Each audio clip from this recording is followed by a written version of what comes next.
بسم الله الرحمن الرحيم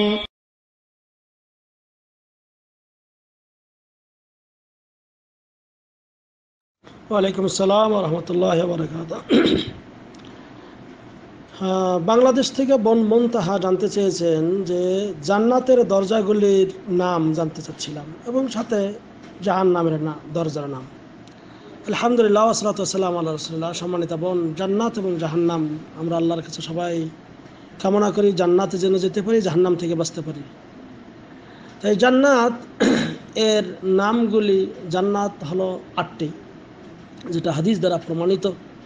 যে ব্যক্তি উযু করার শেষে আশহাদু আল্লা ইলাহা ইল্লাল্লাহ ওয়াহদাহু লা শারীকা লাহু ওয়া আশহাদু আন্না মুহাম্মাদান আবদুহু ওয়া রাসূলুহু এই দোয়া পড়বে, ফতিহাত লাহু সামানিয়াতু আবওয়াবুল জান্নাহ, হাদিসে এসেছে তার জন্য জান্নাতের 8টা দরজা খুলে যাবে।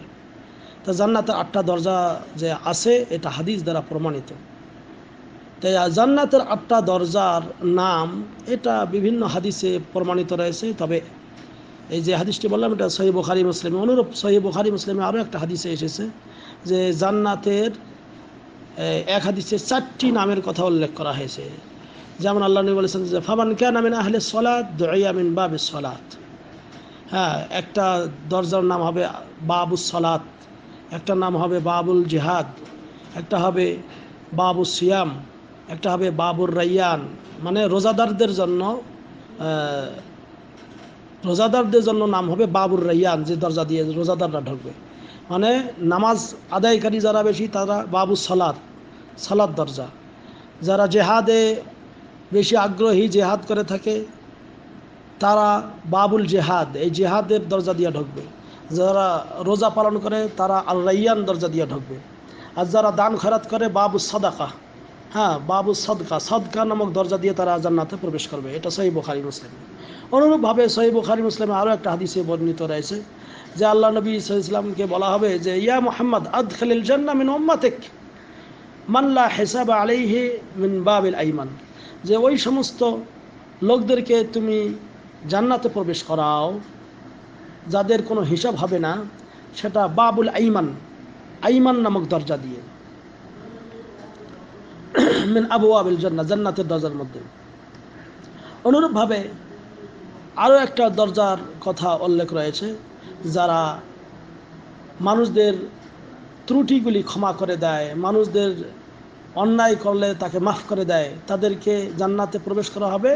হ্যাঁ, যেই দরজা দিয়ে, সেই দরজাটার নাম হলো যে আল কাজিমিন আল গাইজ ওয়াল আফিনা আনিন নাস, অর্থাৎ যারা মানুষদেরকে কি করে দেয়, মাফ করে দেয়, যারা রাগকে চেপে রাখে তাদেরকে এই দরজা দিয়ে প্রবেশ করতে বলা হবে। তো এরকম কয়েকটি নাম হলো। এবং আরও একটি শেখুল ইসলাম ইবনে হাজার আসকালানী রাহিমাহুল্লাহ বলেছেন যে আরও একটা দরজা হতে পারে, সেটা হলো বাবুল হজ, যারা হজকারী, হজ নামক দরজা দিয়ে তারা জান্নাতে প্রবেশ করবে। অনুরূপভাবে কেউ আর একটি বাবের কথা বলেছেন, দরজার কথা, যে বাবুল ইলম, আরেকটা হলো বাবুল জিকির, যারা জিকির আজকার করে তারা এই দরজা দিয়ে প্রবেশ করবে।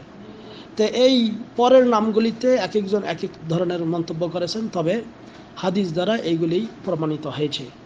আর জাহান্নাম সম্পর্কে এটা তো কোরআনুল কারীমে সূরা হিজরের মধ্যেই রয়েছে। আল্লাহ বলতেছেন ওয়া ইন্না জাহান্নামা লামাউইদুহুম আজমাইন, জাহান্নামের ওয়াদা তাদের সকলের জন্য রয়েছে। লাহা সাবআতু আবওয়াব, এই জাহান্নামের 7টা দরজা আছে। লিকুল্লি বাবিন মিনহুম জুজউম মাকসুম, প্রত্যেকটা দরজায় নির্ধারিত করা রয়েছে। তো এই দরজাগুলি সম্পর্কে একটা হাদিসে বর্ণিত রয়েছে। আল্লাহ নবী সাল্লাল্লাহু আলাইহি ওয়াসাল্লাম একদা বললেন, তোমরা কি জানো জাহান্নামের দরজাগুলি কেমন? তখন সাহাবায়ে কিরাম তারা যেটা বললেন যে না, আমরা তো জানি না। আল্লাহ নবী সাল্লাল্লাহু আলাইহি ওয়াসাল্লাম বললেন, সেটা হলো যে দুনিয়ার দরজা যেমন এরকম নয়, বরং জাহান্নামের দরজাগুলি একটার উপরে আরেকটা, হ্যাঁ একটা নিচে, তার উপরে একটা, তার উপরে একটা, এরকম করে জাহান্নামের দরজাগুলি কি থাকবে। তবে ফাসফালুহা, হ্যাঁ বলতেছে যে একটা জাহান্নামের উপর আরেকটা জাহান্নাম থাকবে। তা এই জাহান্নামগুলির মধ্যে একটি হলো জাহান্নাম, একটি হলো হুতামা, একটি হলো সাকার, একটা হলো জাহিম, একটা হলো লাজা, একটা হলো সাঈর, একটা হলো হাভিয়া। এই কয়েকটা হলো, এই 7টা হলো জাহান্নামের নাম। আল্লাহর কাছে আমরা পানাহ চাই, আল্লাহ আমাদের জাহান্নাম থেকে বাঁচাও। আল্লাহুম্মা আজরিনা মিনান নার। হ্যাঁ, এই হাদিসটি ইবনে আবি হাতিম বর্ণনা করেছেন এবং ইমাম কুরতুবীও এই হাদিস বর্ণনা করেছেন। আশা করি ক্লিয়ার হয়েছে ইনশাআল্লাহ। তবে সবার শেষে আমরা আল্লাহর কাছে কামনা করি, আল্লাহুম্মা ইন্না নাসআলুকা জান্নাতাল ফিরদাউস ওয়া নাউযু বিকা মিনান নার, অথবা আল্লাহুম্মা আজরিনা মিনান নার। আল্লাহুম্মা আমিন। ওয়া সাল্লাল্লাহু আলা নবিয়িনা মুহাম্মদ। আসসালামু আলাইকুম ওয়া রাহমাতুল্লাহ।